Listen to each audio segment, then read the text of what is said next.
Good morning, happy Monday. I'm Andy Ross, one of the pastors at Northminster Presbyterian Church, and I have a trail guide book for Tucson and the surrounding southern Arizona region. Why do I have a hiking guide? Because I learned the hard way of not being aware of what you're doing. Years ago, my friends and I, we hiked the Finger Rock Trail. Only because it was a fun idea. There was a trail called Finger Rock, and we had a free day to do it.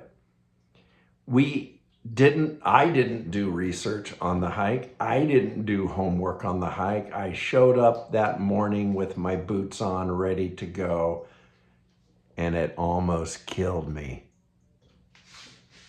I even naively thought the trail led you to the Finger Rock peak. It doesn't. After that hike, realizing how naive I was and how sore I was, how I could barely walk the next day to lead worship, I got a book on trails. Tucson is an incredible place for walking.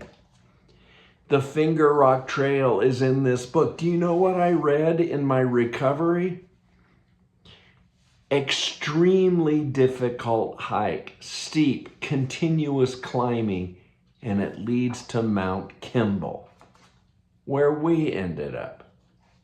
In fact, in this guide, there's a preliminary section on easy trails, medium trails, challenging trails, and then extremely difficult. We went on an extremely difficult trail not knowing what we were doing. No map, no clue. Why am I ranting?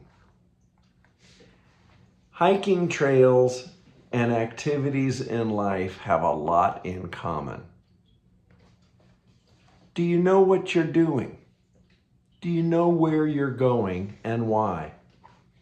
One of our scriptures for today is from Paul's beginning words to the letter to the Colossians in the New Testament.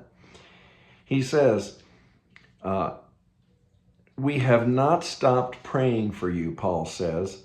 We continually ask God to fill you with the knowledge of his will through all the wisdom and understanding that the Spirit gives, so that you may live a life worthy of the Lord and please him in every way, bearing fruit in every good work, growing in the knowledge of God.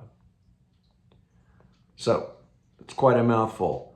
Let's go back to the beginning there. Paul is praying for the Christians in Colossae that God will continually fill you with wisdom and understanding in how you're living life. So think for a moment today and this coming week. Do you just do what flops onto your calendar?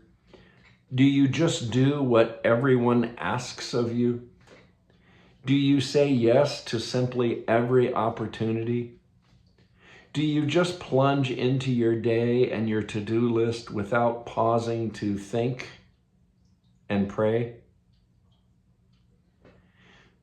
Maybe before you take a trail, before you take a right or a left turn, pray, think, reflect.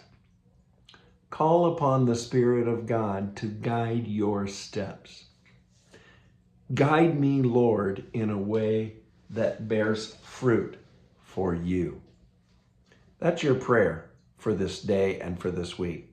Ask God to guide and direct your steps in what you're doing so that it's a trail that you can walk, but it's also a trail that bears fruit.